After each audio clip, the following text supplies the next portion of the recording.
Assalamu alaikum wa rahmatullahi wa barakatuh.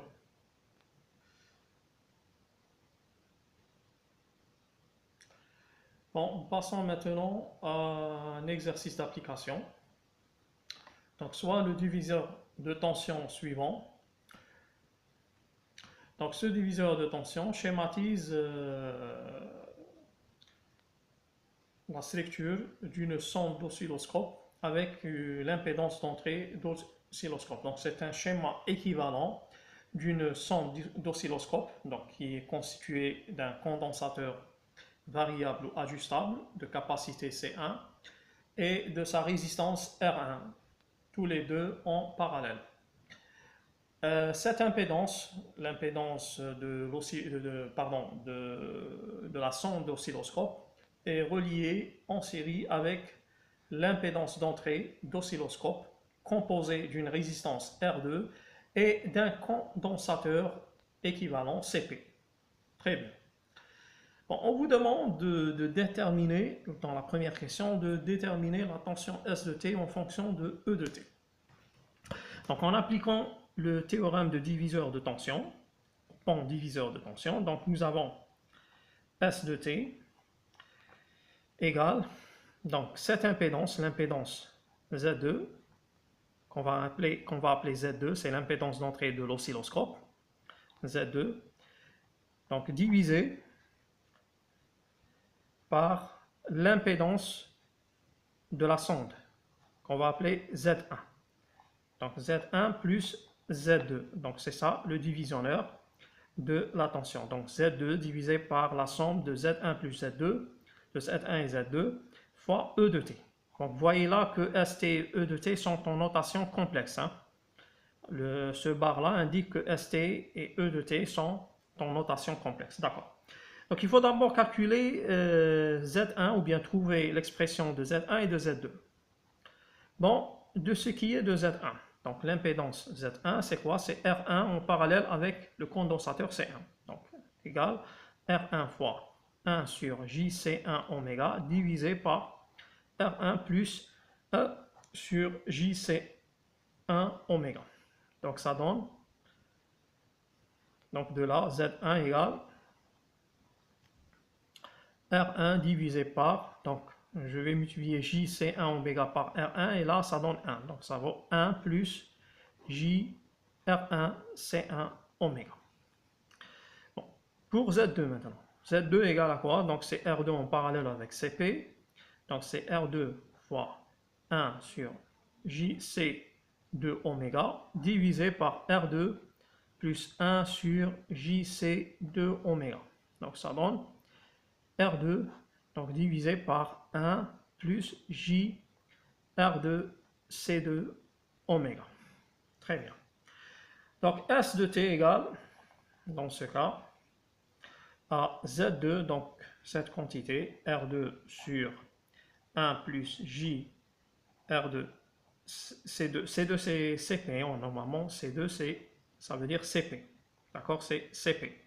Donc R2 CP oméga fois E de T, donc divisé par Z1, c'est-à-dire R1 sur 1 plus J C1 R1 oméga plus R2 sur 1 plus J C2 bien CP, pardon, R2 oméga. Donc de là, S de T donc égale à R2 fois E de T. Donc je vais multiplier ce dénominateur par le dénominateur de ça. Donc ça donne, donc quand je suis multiplié ça, donc ça reste R2, uniquement R2. Par contre là, j'ai donc ça multiplié par R1 divisé par ça. Donc ça fait R1 fois 1 plus J R2 CP oméga divisé par 1 plus J C1 R1 oméga.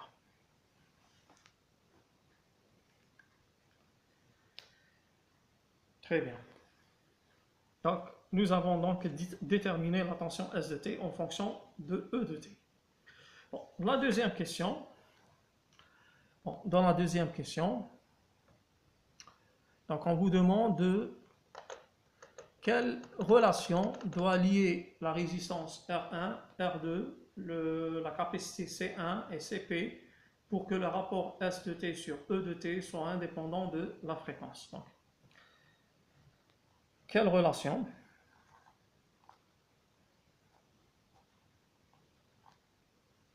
doit lier R1, R2, C1 et CP pour que le rapport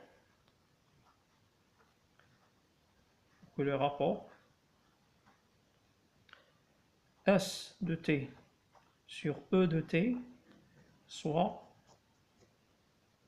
indépendant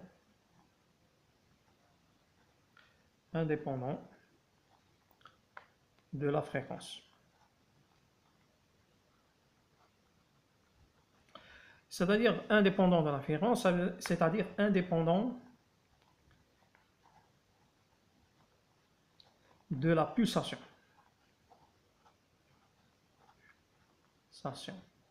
Parce que la pulsation oméga. Pourquoi? Parce que la pulsation oméga égale à 2pi, f donc égale à 2pi fois la fréquence. Donc indépendamment de la fréquence, c'est-à-dire indépendant de la pulsation.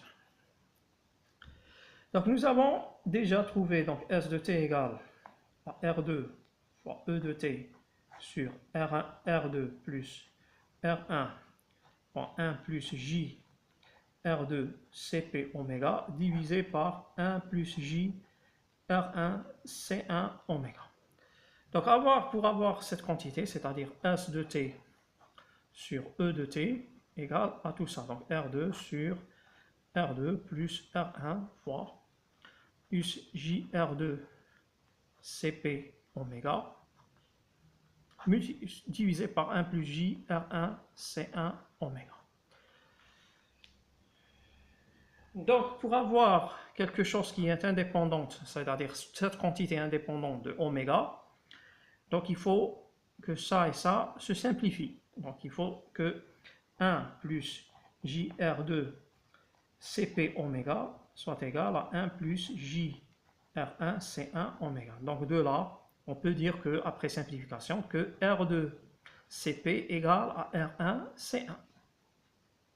Donc, il faut vérifier cette condition. Donc, R2 CP égale à R1 C1. Si on a cette condition, donc on peut dire que STET, dans ce cas, donc STET, dans ce cas, si cette condition est vérifiée, égale à combien? Donc, égale à R2 sur R2 plus R1.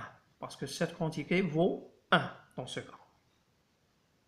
Donc, le cas où R2 CP égale à R1 C1. C'est cette condition qu'il faut vérifier, ou cette relation que doit relier R1, R2, C1 et CP pour que le rapport S de T sur E de T soit indépendant de la fréquence. La troisième question. Prenons par exemple soit R1 égale à 990 kΩ, R2 égale à 10 kΩ, CP égale à 10 picofarads. Donc, la question, quelle est la valeur de C1? Donc, quelle est la valeur de C1? Bien sûr, dans ce cas, c'est-à-dire lorsque ST sur ET est indépendant, ce rapport est indépendant de la fréquence. Donc, ça veut dire que lorsque on a R2CP égale à R1C1, et donc on peut calculer C1, C1 égale donc R2CP sur R1. Donc, on remplace R2 par 10 kΩ, R1 par 990 kΩ. Donc là, c'est 10 puissance 3 et là, 10 puissance 3, ça fait 10 puissance 6. Parce qu'on doit convertir en ohm. Diviser, pardon. Donc Donc R2 c'est 10, donc 10 puissance 3, pardon. Et là c'est la capacité CP qui est de 10 picofarads, pardon. C'est 10 picofarads multiplié par 10 puissance moins 6. Pardon, 10 puissance moins 12, parce que 1 picofarad égale à 10 puissance moins 12 farad. Très bien. Le tout divisé par R1, R1 c'est 990 fois 10 puissance 3 ohm. Donc on peut substituer ça avec ça, donc nous aurons 10 sur 99 multiplié par 10 puissance moins 12. Et donc c'est 1 égale, je vais faire le calcul donc, rapidement. Je vais faire rapidement le calcul. Donc c'est 1 divisé par 99. Donc ça donne 0,01. Donc c'est 0,01 10 puissance moins 12 farad. C'est-à-dire c'est 1 égale à 0,01 picofarad. C'est peu. Donc réellement, il n'y a pas une capacité de cette valeur. Réellement, ça n'existe pas une capacité de valeur 0,01 picofarad. Donc la question qui vient par la suite, donc B, donc cette valeur est-elle pratiquement réalisable? Elle n'est pas réalisable. Donc cette valeur n'est pas réalisable. Donc on peut dire que cette valeur n'est pas réalisable. Donc on peut imaginer mettre plusieurs, par exemple, plusieurs condensateurs en série pour diminuer la valeur de ce condensateur, parce qu'on sait que les condensateurs, les capacités des condensateurs en série, donc 1 sur C équivalent égale à 1 sur C1 plus jusqu'à 1 sur Cn, d'accord? Donc on peut imaginer des condensateurs en série, mais il faut quand même un nombre important de condensateurs en série. Donc c'est pas réalisable, on ne peut pas mettre ça sur une sonde d'oscilloscope. Alors, maintenant, comment, donc là cette question, comment peut-on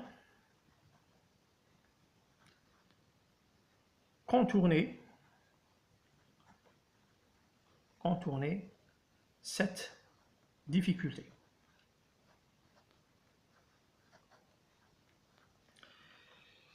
Bon, reprenons notre schéma précédent. Donc pour contourner cette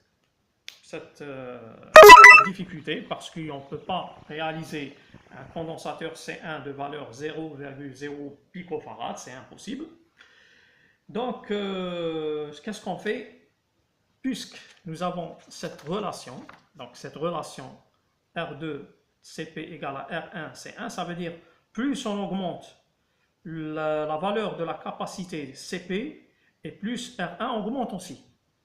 Considérons que R1 et R2 sont constantes. Donc, en faisant augmenter la valeur de CP, donc C1 automatiquement augmente. Donc là, ça devient réalisable. Donc qu'est-ce qu'on fait? On doit augmenter la valeur de CP. Mais maintenant, pour augmenter la valeur de CP, qu'est-ce qu'on doit faire? On sait que des condensateurs en parallèle, leur valeur s'ajoute. D'accord? Lorsqu'on met plusieurs condensateurs en parallèle, donc la valeur de leur capacité équivalente, c'est la somme des capacités, de leur capacité. Donc qu'est-ce qu'on fait pour augmenter la valeur de CP? Donc on ajoute un condensateur en parallèle, d'accord? Et de cette façon, donc on augmente la capacité équivalente de CP, qui sera CP plus C2, par exemple, la capacité qu'on va ajouter, C2, on va l'appeler C2. Et donc de là, on va augmenter C1. Donc la valeur de C1 va automatiquement augmenter, elle devient donc réalisable. Donc qu'est-ce qu'on fait? Donc par exemple, nous allons prendre le cas, donc si on veut par exemple que C1 donc soit supérieur à 10 picofarad. Qu'est-ce qu'on fait? Donc on ajoute à CP, on ajoute un autre condensateur. Donc de cette façon-là, donc on va mettre un condensateur ici, qu'on va appeler non, sa valeur ou bien sa capacité est C2. Donc la condensateur équivalent qu'on va nommer C2, donc, ou bien C équivalent, sera CP plus C2, pardon. Donc sera CP plus C2. Donc la valeur de la capacité équivalente sera la capacité de CP plus la capacité du deuxième condensateur qu'on vient de rajouter, qui est de C2, Donc C équivalent égale à CP plus C2. Donc on veut augmenter C1, par exemple, on veut l'augmenter jusqu'à atteindre des valeurs supérieures à 10 picofarad ou supérieures à cette valeur, par exemple. On va proposer donc un C équivalent égal à 1010 picofarad. On sait que C équivalent, c'est quoi? Donc on a dit que C équivalent, c'est CP plus C2 qu'on va rajouter. C'est le condensateur C2 que va rajouter. Et donc C2, la valeur de C2 serait C équivalent moins CP. Donc C équivalent, c'est moins 10 picofarad, moins CP qui est de 10 picofarad, parce que c'est donc C2 c'est de 10 picofarad. Voilà, donc on a ces 10 picofarad, CP. Et donc C2 serait de valeur égale, donc moins 1010 moins 10, ça fait 1000 picofarad. Donc là, on peut calculer C1. Donc on va calculer C1 de la même manière. Donc on a C1 fois R1 égale à C2 fois CP. Et donc C1 égale à C2 fois CP sur R1. Donc là, ce n'est pas CP, c'est C équivalent. Pardon, hein, c'est C équivalent. Parce qu'on a remplacé CP par le C équivalent, ça veut dire CP plus C2. Donc c'est le C équivalent. Et donc C1 égale à C équivalent qui est de 1010 picofarad. Donc C2, on a dit que C2 c'est 1000 picofarad. Donc C équivalent c'est 1010 picofarad. Donc C2, là c'est R2, pardon, R2. Là c'est R2, c'est pas C2. Donc R2 fois C équivalent. Donc C1 donc, devient R2. R2 c'est combien? Donc R2 c'est 10 kΩ. 10 fois 10 puissance 3. Multiplié par C équivalent, ça veut dire 1010. Donc 1010 picofarad fois 10 puissance moins 12, divisé par R1. Donc R1 c'est 910 kΩ, donc 10 puissance 3. Donc de là on a C1. Donc on a trouvé que donc 10 sur 990 c'était 0,01. Donc 0,0101, voilà, multiplié par 1010 fois 10 puissance moins 12. Donc ça donne, je vais faire le calcul rapidement. Donc,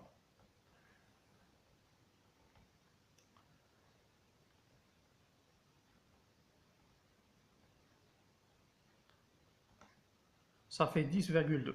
Donc 10,2, 10 puissance moins 12 farad. Ça veut dire 10,2 picofarad. Donc cette valeur-là est réalisable. Donc voilà comment faire pour régler le condensateur variable de la sonde de l'oscilloscope pour avoir un rapport S de t sur E de t indépendant de la fréquence. Et de cette façon-là, donc de cette manière, on peut éviter l'atténuation, si vous voulez, du signal ou bien la perturbation du signal de sortie du dispositif électronique qu'on vient d'observer ou bien de mesurer. Je vous remercie d'avoir regardé cette vidéo et je vous invite à vous abonner à ma vidéo ou bien à ma chaîne plutôt. On se voit la prochaine fois, Inch'Allah. Assalamu alaikum wa rahmatullahi wa barakatuh.